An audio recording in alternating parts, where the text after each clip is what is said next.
kanayon, ngayong araw nga pala ay naimbitahan tayo o napag-utusan tayo ng ating pamilya na ipagluto sila ng special tini kanayon na fried chicken. Pero syempre bago ang lahat, kung bago ka pa lang dito sa aming Facebook page ay paki-follow lang si Karehan Explorer. Bago natin simulan itong video na ito ay magbigay-pugay at masibagong palakpakan sa inyong kanayon dahil ngayong araw na ito ay magluluto tayo ng napakaraming chicken na gagawing fried chicken. Yan, nilagay ko na dyan dahil nga magpatulong tayo, tutulungan tayo ng ibigan ng aming lola. Tutulungan niya tayo sa paghugas ng mga chicken na ito at pagtanggal ng mga plastic na nakabalot dyan sa legs ng mga chicken dahil itong nabili natin ngayong araw na ito ay na-chop-chop na kaya kailangan lang natin hugasan yan. Dahil meron ngang tumulong sa atin sa paghugas ng mga chicken na yan ay dito muna tayo sa mga kakailanganin natin ng mga merkados. Kolorete ng ating gagawin, lulutuin na fried chicken dahil ito ay marami-raming mga bawang na kailangan. Siyempre meron din tayong mga kalamansi dyan na gagamitin natin sa pagmamarinate ng mga manok para naman lasang kalamansi ang ating lulutuin natin. Yan. Kulang pa ang ating mga merkados, lalagyan pa yan natin ng mga sibuyas. Dadamihan natin ng mga merkados ang ating lulutuin ngayong araw na to para naman yung mga kakain ng ating lulutuin ngayong araw na to ay makapagsabi ng bida ang sarap. Jollibee yun. Ito nga palang mukha ko ngayong araw na to at hindi pa nagsisimula ay pagod na ang pagmumuka ng inyong kanayon dahil nga pinapaiyak na ng sibuyas. Dahil gusto ng aking mga mahal na kanayon na maging crispy-licious, yummy-licious, basta may licious, hindi lang malicious. Lalagyan natin yan ng mga crispy fry. Kung ano pa ang makikita natin na pwede natin gamitin dito sa kagamitan namin dito sa kusina namin. At meron akong nakitang namnam at kailangan natin yan ilagay para malinamnam ang ating lulutuin dito pa lang sa toppings. Yan, nilagay na natin yung mga kalamas na natapos na natin durugin kanina at isunod na naman natin ang mga kalamansi at kailangan natin yan piga-pigain yung mga kalamansi dyan para makuha talaga yung solid. Yan. Ko rin alam bakit nilagyan ko ng kalamansi itong aking imamarinate na mga manok, siguro para matanggal yung kailangan tanggalin dyan. Di ko lang alam kung anong dapat tanggalin. Yan. Syempre kung dito ka na nga sa video na ito, kung may dumaan na ads sa iyong screen ay please wag pong skip ang ads na yan. Malaking tulong po yan sa aming mga kanayon. Ay mo lang kanayon ang iyong panunood dahil sa iyong panunood ay nakakatulong ka nang hindi mo namamalayan. Malaking tulong po sa amin ang ads na yan, kaya please wag pong skip. Maraming salamat po. At ito na nga, lalagyan na naman natin ng kolorete itong mga merkados, itong ating chicken para tunay na fried chicken.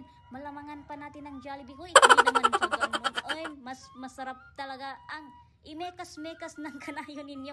Siyempre malinis ang ating kamay. Yan, dito tayo magluluto sa likod ng aming bahay. Kasama rin natin syempre ang ating kasama palagi na si Aiza. Kinuha na natin yung harina, may cornstarch yan para mas crispy yan. Sinabi ko na lahat ng mga ingredients para naman wala nang secret. Share your blessing, share your knowledge, share your everything to your kanayon. Ano naman ito? Yan. Yan, imekas-mekas natin dyan para naman makaligo ng harina na masarap na harina ang ating fried chicken. Habang ginagawa ko pala itong patambling-tambling yung chicken dito sa harina ay may naaalala ko, bigla naaalala ko yung bata pa kami. Minsan lang talaga kami makakita ng fried chicken sa buhay namin nung mga bata pa kami dahil din sa kahirapan ng buhay. Nakakakita lang kami o nakakain lang kami ng fried chicken pag may mga celebration, graduation, mga kanduli, yung mga ganon. At ang saya-saya na namin pag kami ay nabigyan ng isang pirasong fried chicken at grabe na ang saya namin, parang abot langit na yung tuwa namin. Kung ganon kami nung bata pa kami. Kaya sa mga panahon ngayon ay nagpapasalamat talaga kami dahil kaya na naming bumili ng manok na pwede naming lutuin kung ano man ang gusto naming lutuin at pwede na kaming mag-share ng aming mga blessings sa mga kapwa nating mga lalong-lalo na sa mga bata dyan. Subukan nyo mga kanayon, sa mga kanayon ko dyan na nakakaangat na sa buhay, subukan nyo magbigay sa mga bata. Grabe na ang tuwa nila pag nakakain nila yung fried chicken na yan.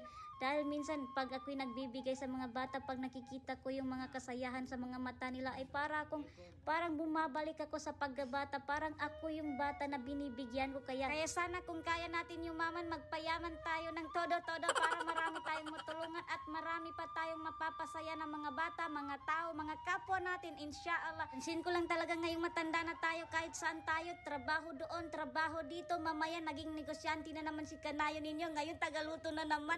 Baka bukas o makalawa ay asawa na tayo ni ano. Kaya sa mga bata dyan, mga iho, iha, enjoy nyo lang ang pagkabata ninyo. Huwag masyadong atat pumunta rito dahil pag dito na kayo sa sinasabi ko, hindi biro ang maging matanda, nakakapagod at ang daming problema dito. Kaya stay lang kayo muna dyan kung saan kayo. Kung may pagpipilian lang ako o meron akong pagkakataon na pwede akong bumalik sa pagkabata, ay bumalik na ako. Dahil tingnan nyo, matanda na ako mga kanayon at ito, nagluluto ako ngayon. Kung bata lang ako, hindi ako mapagutusan na magluto ng ganito dahil napakainit itong aking ginagawa. Pero syempre kahit tayo matanda na, ay dapat ay masunurin pa rin tayo sa ating mga magulang dahil tulad ng ginagawa ng inyong kanayon, ako'y napagutusan ng aking mahal na mother. Kaya naman tayo ay hindi na nagpatumpik-tumpik pa dahil ang taong masunurin ay pinagpapala. Yan, na may naluto na tayo at napakainit talaga. Kaya naman yung kasama ko ay lumabas dito sa likod ng aming bahay at itong makikita nyo dito sa aming likuran ay napakaganda talaga ng ilog namin dito. Kaya naman tayo ay munta rito at mag-relax muna dahil mainit yung ating linulutuan at sabay natin munang langhapin ang sariwang hangin dito sa amin. Yan, ito nga pala ang iba nating lulutuin. Ginagawa dito ay yung mga macaroni. Lalagyan natin yan ng mga gatas para maging creamy. Paalala mga kanayon, bago lisanin itong video na ito, paki-follow lang si Karehan Explorer. At sige pa, alam mga kanayon, ingat palagi. Bye-bye!